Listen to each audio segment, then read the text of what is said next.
Hello everyone, welcome you all in my YouTube channel unique aviation.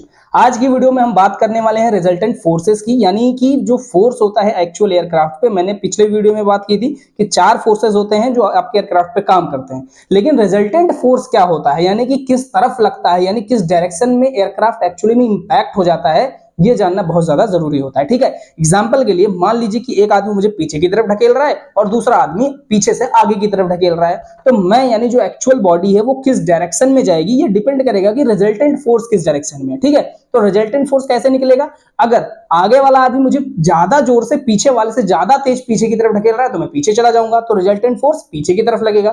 लेकिन अगर पीछे वाला आदमी जो है आगे वाले से ज्यादा फोर्स लगाएगा तो मैं आगे चला जाऊंगा। यानी रिजल्टेंट फोर्स जो है वो ये डिटरमाइन करेगा, यानी कि आप ये कह सकते हैं रिजल्टेंट फोर्स कैसे पता चलेगा हमें, जिस डायरेक्शन में भी ज्यादा जोर से फोर्स लग रहा होगा रिजल्टेंट फोर्स हमेशा उसी डायरेक्शन में जाएगा। इसी तरह से जो आपका एयरक्राफ्ट होता है, तो मैंने आपको 4 फोर्सेस पढ़ाए हैं। पहला होता है लिफ्ट, यानी एयरक्राफ्ट को ऊपर की तरफ ले जाने वाला फोर्स। जैसे फॉर एग्जांपल मैं अगर आपको बताऊं अपने इस टॉय की मदद से, तो एयरक्राफ्ट को ऊपर ले जाने के लिए लिफ्ट और एयरक्राफ्ट को आगे ले जाने के लिए थ्रस्ट, ये दो ऐसे फोर्सेस हैं जो हम प्रोवाइड करते हैं। ठीक है, लिफ्ट किसकी वजह से मिलता है? एयरक्राफ्ट के विंग्स के शेप की वजह से, और थ्रस्ट किस वजह से मिलता है? दोनों इंजन्स की वजह से।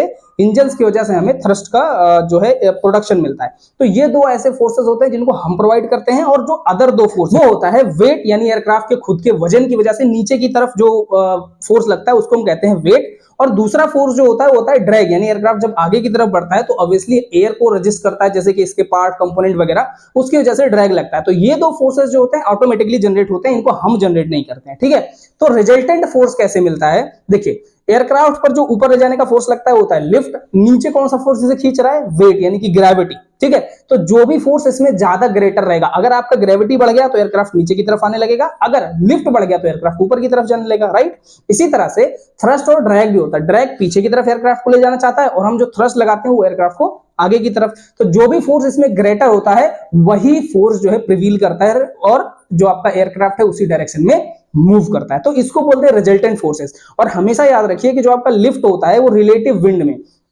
यानी एयरक्राफ्ट अगर एकदम सीधा है तो ये एकदम यहां पर समझिए 90 डिग्री हमेशा परपेंडिकुलर लगता है रिलेटिव विंड के, आपका जो लिफ्ट होता है। यानी अगर एयरक्राफ्ट ऐसे हो गया और रिलेटिव विंड, अब एयरक्राफ्ट भले ऐसे होगा तो ऐसा नहीं होता है कि लिफ्ट जो है ऐसे थोड़ा तिरछा हो जाएगा, नहीं, क्योंकि रिलेटिव एयर तो अभी भी सीधा आ रहा है, तो इस पर आपका जो लिफ्ट लगेगा वो बिल्कुल 90 डिग्री पे लगेगा। इसी तरह से आपका जो थ्रस्ट होता है वो रिलेटिव विंड के पैरेलल होता है, क्योंकि रिलेटिव विंड इधर से आ रहा है और थ्रस्ट भी इसी डायरेक्शन में लग रहा है, तो ये दोनों हमेशा पैरेलल होते हैं। और एक बात और दूसरी है कि लिफ्ट हमेशा किसको अपोज करता है? लिफ्ट किसको ओवरकम करता है? वेट को। और थ्रस्ट जो है किसको ओवरकम करता है? आपके ड्रैग को। ठीक है, तो ये 4 फोर्सेस हैं और इन 4 फोर्सेस के ही बैलेंस और इम्बैलेंस से हमारा एयरक्राफ्ट हवा में उड़ता है, और इसी फोर्सेस से ही हमारे एयरक्राफ्ट को बैलेंस मिलता है, हमारा एयरक्राफ्ट स्टेबल रहता है और मैन्यूवर्स करता है। ठीक है, तो ये तो बात हो गई हमारे रिजल्टेंट फोर्सेस की कि रिजल्टेंट फोर्स कैसा होता है और क्या होता है। 2 चीजें मैं आपको और बताऊंगा, लिफ्ट बाय ड्रैग रेशियो क्या होता है। ठीक है, तो देखिए, आपका एक जो एयरक्राफ्ट है वो लिफ्ट प्रोड्यूस करता है, और मैंने पहले भी बताया है कि जब लिफ्ट का प्रोडक्शन होता है तो बहुत सारे ड्रैग्स क्रिएट होते हैं, जैसे कि आपका मैंने बताया था वर्टेक्सेस, यानी कि इसको हम इंड्यूस्ड ड्रैग कहते हैं, वो मैं आपको टाइप्स ऑफ ड्रैग में पढ़ाऊंगा। बट आप ये समझ लीजिए वर्टेक्सेस जो होते हैं वो एक तरह से ड्रैग होते हैं, मैंने आपको बताया था। तो जब लिफ्ट प्रोड्यूस होता है तो उसके साथ साथ ही इंड्यूस्ड ड्रैग प्रोड्यूस हो जाता है, थ्रस्ट के साथ साथ आपका और भी पैरासाइट ड्रैग और स्किन फ्रिक्शन ड्रैग होता है, वो सारे ड्रैग्स क्रिएट हो जाते हैं। ठीक है, तो आपका जो लिफ्ट है एक्चुअल में उसी को प्रोड्यूस करने के चक्कर में ये सारी चीजें हो रही हैं। तो जब भी हम कभी किसी भी एयरफॉइल का, जैसे आपका विंग्स है ना, ये एयरफॉइल है, तो हम इसमें ना लिफ्ट बाय ड्रैग रेशियो निकालते हैं, यानी कि हम ये निकालने की कोशिश करते हैं कि ये विंग आपको कितना लिफ्ट दे रहा है कितने ड्रैग को क्रिएट करते हुए। यानी अगर मैं आपको बोलूं एक नंबर सिस्टम में बोलूं, तो आपको अगर मान लो कि लिफ्ट क्या एक फोर्स है, तो मैं आपको बोलूं अगर 10 न्यूटन लिफ्ट निकालने के लिए, और आप ड्रैग को भी फोर्स ही मान के चलिए, तो 10 न्यूटन आपका लिफ्ट निकालने के लिए अगर 10 न्यूटन का ड्रैग लग जा रहा है, तो इसका मतलब इसका L बाई डी रेशियो 1 है, यानी जितना लिफ्ट मिल रहा है उतना ही ड्रैग मिल रहा है, तो ये विंग क्या होगा? बेकार है।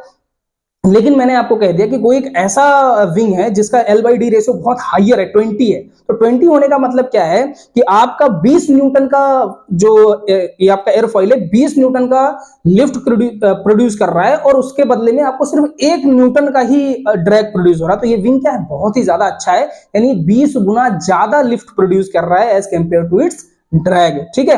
तो किसी भी एयरफॉइल सेक्शन का अगर आपको इफिशियंसी चेक करना है कि वो कितना ज्यादा इफिशियंट है, तो इसके लिए हमेशा हम चेक करते हैं L/D रेशियो, ठीक है। तो इस वीडियो में इतना ही, और बहुत ढेर सारी जानकारी के लिए आप और भी वीडियोस देख सकते हो। इस वीडियो को अगर आपको पसंद आया हो तो आप वीडियो को लाइक कर सकते हैं, चैनल को सब्सक्राइब कर सकते हो और बहुत ढेर सारे लोगों को शेयर कर सकते हैं ताकि सबकी हेल्प हो सके।